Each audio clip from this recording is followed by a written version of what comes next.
పహల్గాంలో ఉగ్రదాడులకు సూత్రధారులు పాత్రధారులు ఎవరనే విషయం ఒకదాని తర్వాత ఒకటిగా బయటకొస్తున్నాయి. ఈ వ్యూహం వెనుక పాకిస్తాన్ ఉందనే విషయం స్పష్టంగా తెలుస్తుండగా అసలు టెర్రరిస్టులకు ప్రశాంతమైన పచ్చని లోయ ఎలా టార్గెట్ అయిందనేది చర్చకొస్తుంది. ఆనందం పంచే ఆహ్లాదకరమైన వాతావరణం ఉన్న ఈ లోయలోనే ఉగ్రవాదులు టార్గెట్ చేసుకోవటానికి కారణాలున్నాయి. అవేంటో ఈ స్టోరీలో చూద్దాం.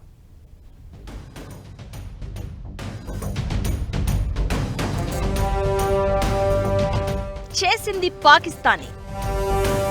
ముష్కరుల ఊహా చిత్రాలను విడుదల చేసిన ఎన్ఐఏ. పహల్గాంలో ఉగ్రదాడిలో పాల్గొన్న 3 ఉగ్రవాదుల ఊహా చిత్రాలను దర్యాప్తు సంస్థలు విడుదల చేశాయి. ఈ ఉగ్రవాదులను ఆసిఫ్ ఫౌజీ, సులేమాన్ షా, అబూ తాలాగా అధికారులు గుర్తించారు. టీఆర్ఎఫ్ ఉగ్రవాద కార్యకలాపాల వెనుక ఉగ్రవాది సైఫుల్లా ఖలీద్ ప్రధాన సూత్రధారి అని కూడా నిర్ధారణకు వచ్చినట్లు తెలుస్తోంది. లష్కర్-ఏ-తోయిబా డిప్యూటీ చీఫ్ సైఫుల్లా ఖలీద్కు సైఫుల్లా కసూరి అనే పేరు కూడా ఉంది. మన దేశంలో జరిగిన అనేక ఉగ్రదాడుల్లో ఇతడి పేరు చర్చకు వచ్చింది. మరోవైపు అసలు బైసరానే ఎందుకు ఉగ్రదాడులకు టార్గెట్ అయిందనే చర్చ కూడా వస్తోంది. జమ్మూ కశ్మీర్కు వచ్చే పర్యాటకులు అత్యంత ఎక్కువగా సందర్శించే ప్రాంతాల్లో పహల్గాం ఒకటి.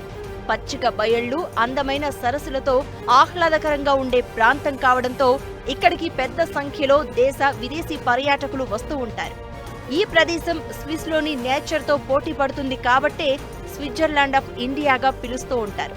అధికారిక లెక్కల ప్రకారం 2024లో 35 లక్షల మంది కశ్మీర్లో పర్యటించారు. మార్చి నుంచి జూన్ మధ్య కాలంలో పర్యాటకులు ఎక్కువగా ఈ ప్రాంతాన్ని సందర్శిస్తూ ఉంటారు. ఈ సమయంలో దాడి చేస్తే అది ప్రపంచవ్యాప్తంగా సంచలనం కలుగుతుందని, భారతదేశంపై చెడు ప్రచారం జరుగుతుందనేది ఉగ్రవాదుల చావు తెలివితేటలుగా అర్థం చేసుకోవాలి. పైగా బైసరాన్ లోయకు కేవలం కాలి నడకన కాని గుర్రాలపై మాత్రమే వెళ్లగలరు.